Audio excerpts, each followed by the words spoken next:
Good morning po. Yan mga guys. Po ngayon mag-aalmusal muna. Nagpupuno muna ako sa CR ng tubig namin. At ito ang almusal ko. Ayan mga guys. Nagprito po ako ng itlog. Yung buo lang po. Yung buong pula. Malasado. Malasado po ito. Malasado. Maganda po ito po. Tingnan mo, si DC ba tiningnan mo? Ha?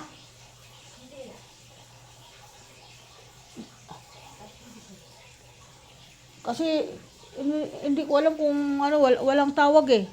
Pasukin mo muna dito sa taas. Huwag ka na doon kumatok kay baka tulog mo nang gisingin. Hayaan mo muna siya makatulog. Kasi sobra kagabi ang ano niya. Ewan ko, di ko alam. Basta wag ka lang maingay, dandahan ka lang tingnan mo siya kung natutulog. Pero kung hindi, pakainin na kamo, kakain na. Yan. May nangyari kasi sa anak ko kagabi kay DC. Parang inatake na naman siya ng kanyang karamdaman. Iyak ng iyak, suka ng suka mga guys kagabi. Ako ininervyos. Hindi siya nagtitinda ako sa labas ng tindahan ko. Hindi ako nakapagtinda dahil umuwi na lang ako dahil ingay-ingay niya, iyak siya ng iyak. Gusto na daw niya mawala, sabi ang ganun, kasi nga inaatake siya ng kanyang sakit, hindi niya nakakayanan. So hinilot ko na po siya nung pinanglagay ko na sa hilot sa kanyang ulo. Nung una Vicks, hindi po natanggal. Lalo siyang umiiyak. Sabi ko, pumunta ka muna sa akin, doon sa 10th floor. Doon ko na lang muna matulog. Sabi ko, sige, sabi ko, ganun, titingnan kita. So, iyak pa rin siya ng iyak. Nagsusuka, halos wala na siyang maisuka. So, iyon na nangyari. Hinilot ko uli siya buong ulo. Buong ulo na po hinilot ko siya. Ano na lang uli ang pinanghilot siya, yung Vicks. Kasi ayaw niya yung mababaho, kasi nasusuka siya. Ang mga langis, ayaw niya. Sumusuka siya talaga. So, yun ang nangyari mga guys. Maya-maya na naipikit na yung kanyang mga mata, nakatulog na po. Hindi na po ako nag-ingay, hindi na po ako nag-cellphone. Kasi may ingayan siya para makatulog. So, ako nga nagka-nervyos. Yun po nangyari. Awa naman ng Diyos mga guys at nakatulog naman po siya. Oh! Ay tulog, huwag mong gisingin. Hayaan mo lang muna siya makatulog. Yun po nangyari mga guys at natakot ako. Kahit ngayon pinapuntahan ko doon sa bahay niya kung ano na. Kasi walang tawag, wala akong tawag na natatanggap sa kanya.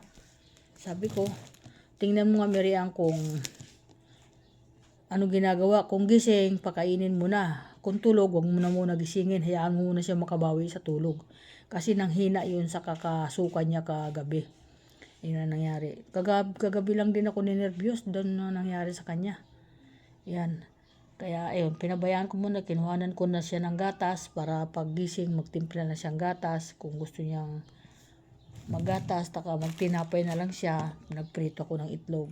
Okay na yan mga guys. Ako po talaga may nervyos talaga ako. Sabi ko ang ganun. Kaya yan. Sabi ko kasi sa kanya, kung ano kasi pinapanood mo at saka yung mga bawal sa'yo, huwag mong kakainin. Sabi ko, kinakain niya kasi ang bawal. Yan ang nangyari. Yan, nakatulog siya. Buti naman nakatulog. Pag maganda mamaya ang gising niya, mawala na yung sakit ng ulo niya. Buti na lang po talagang marunong ako magpaano-ano sa kanya, kung paano ang gagawin ko. Kasi sabi ko nga kanina nag-uusap kami mag-asawa, sabi ko alam mo pag nawala ako, sabi in case emergency, siyempre may karamdaman ako, hindi natin masasabi ang buhay ng tao.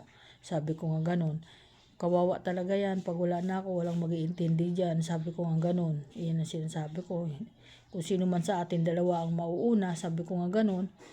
Kung ikaw man, hindi mo rin naman siya iintindihin. Ako lang talaga nagtsatsaga mag-iintindi dyan. Sabi ko nga ganun. Kaya mga guys, nakatulog siya. Pero kagabi, mahaba na ang tinulog niya nung kasama ko siya sa aking tulugan. Mahaba, hinayaan ko lang siya. Hanggang siya nagising siya, nasabi niya okay na daw siya. Grabe kagabi guys, alam mo yung dito niya, nang lilitawan yung mga ugat niya, dito oh, dami lumitaw dito ng mga ugat niya.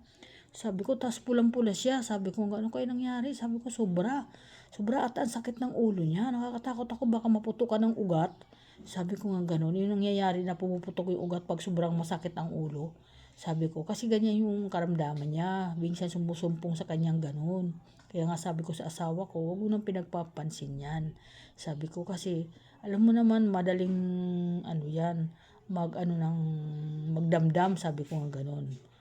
Sabi ko, ikaw din, makukonsensya ka din dyan pagdating ng oras na may case emergency. Ikaw din magsisisi sa sarili mo, di mo makakalimutan ang ginawa mo.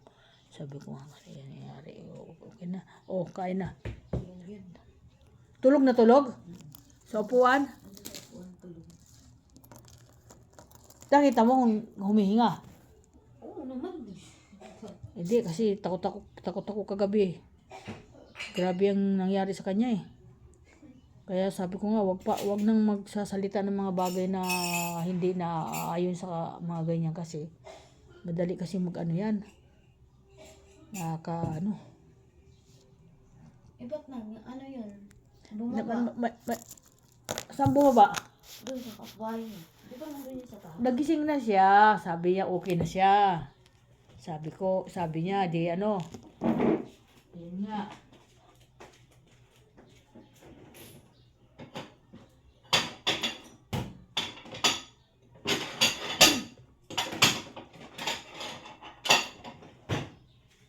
Kaya yan. Okay, good morning everyone. Welcome to my vlog. Maaga na naman ako nag-vlog. Another araw, another vlog. Tayo ngayon. Sana naman walang stress na umabot sa akin ngayong araw na ito maghapon. Ayan po. Ayan. Kasi talagang hindi ako tinatantanan ng stress. Ayan po. Kaya ayan. Mag-aalmusal muna ako mga guys at ako'y pupunta sa tindahan. Pagkatapos ko mag-almusal at doon naman ako. At iiwanan ko na lang siya dito ng almusal para magkain na lang siya pagkatapos siyang kumain. Okay mga guys. Bye-bye. Welcome to my vlog. Ingat po ang lahat sa lahat po ng mga idol ko. Sa lahat po. Ingat.